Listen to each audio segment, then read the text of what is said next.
All right, let's talk a little Longhorn recruiting. Texas surges into the top 5 on Sunday with the addition of Derek Cooper. Adam Gorney and I were on live for that one. If you haven't checked it out, go ahead and watch it. Were you surprised, Adam, that Texas won this without even an official visit?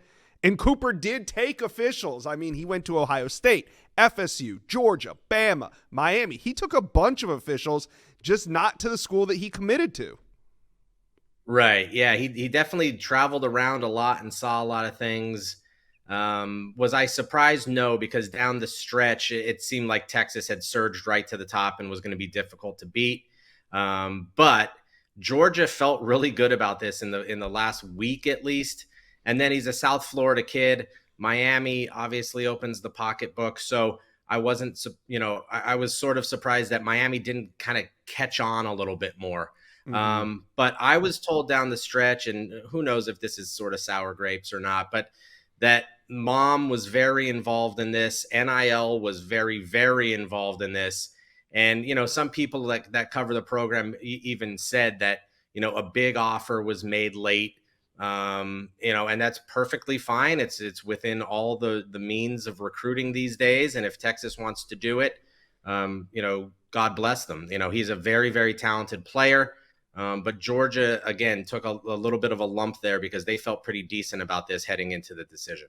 Yeah. So Diabell was added to this class early on. He was kind of the cornerstone that this class was built around. But let's talk summer wins. I mean, we had some big wins by Texas. What was the most surprising to you? I mean, there was Tyler Atkinson, Richard Wesley, Derek Cooper, James Johnson, the flip from Georgia. What was the most surprising to you?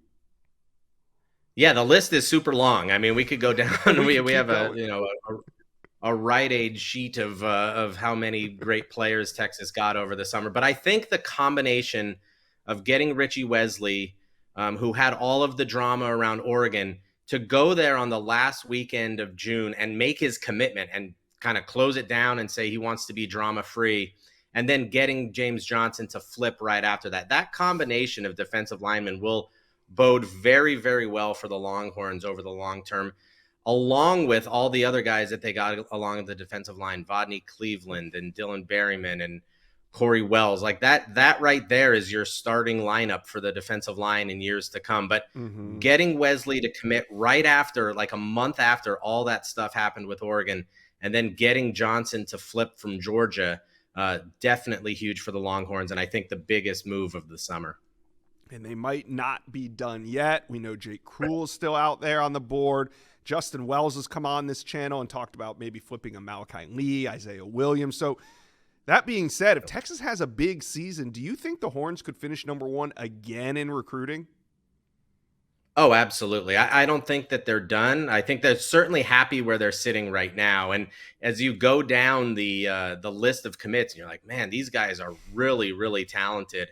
It looks like a number 1 class right now. It feels like it's a number 1 class right now. But he told us at the Rivals 5-star, it's Jake Krell, and we said, just change it to Krull. You sound so much tougher when your name is Jake Krull, but it's Krell, and I think Texas is involved there. This is it feels like a Texas-Oklahoma battle to the end.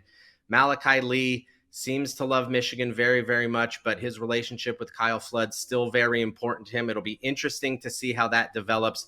As a Hawaiian kid, he can kind of go anywhere, a 5-hour flight or a 6.5-hour flight. It doesn't really matter at that point. So he can go anywhere. And Isaiah Williams has made 5 commitments already. So there is literally no predicting what happens there. So if Texas makes a late run, that feels like a sort of final December decision. So I think that they could still load up and finish toward that number 1 spot.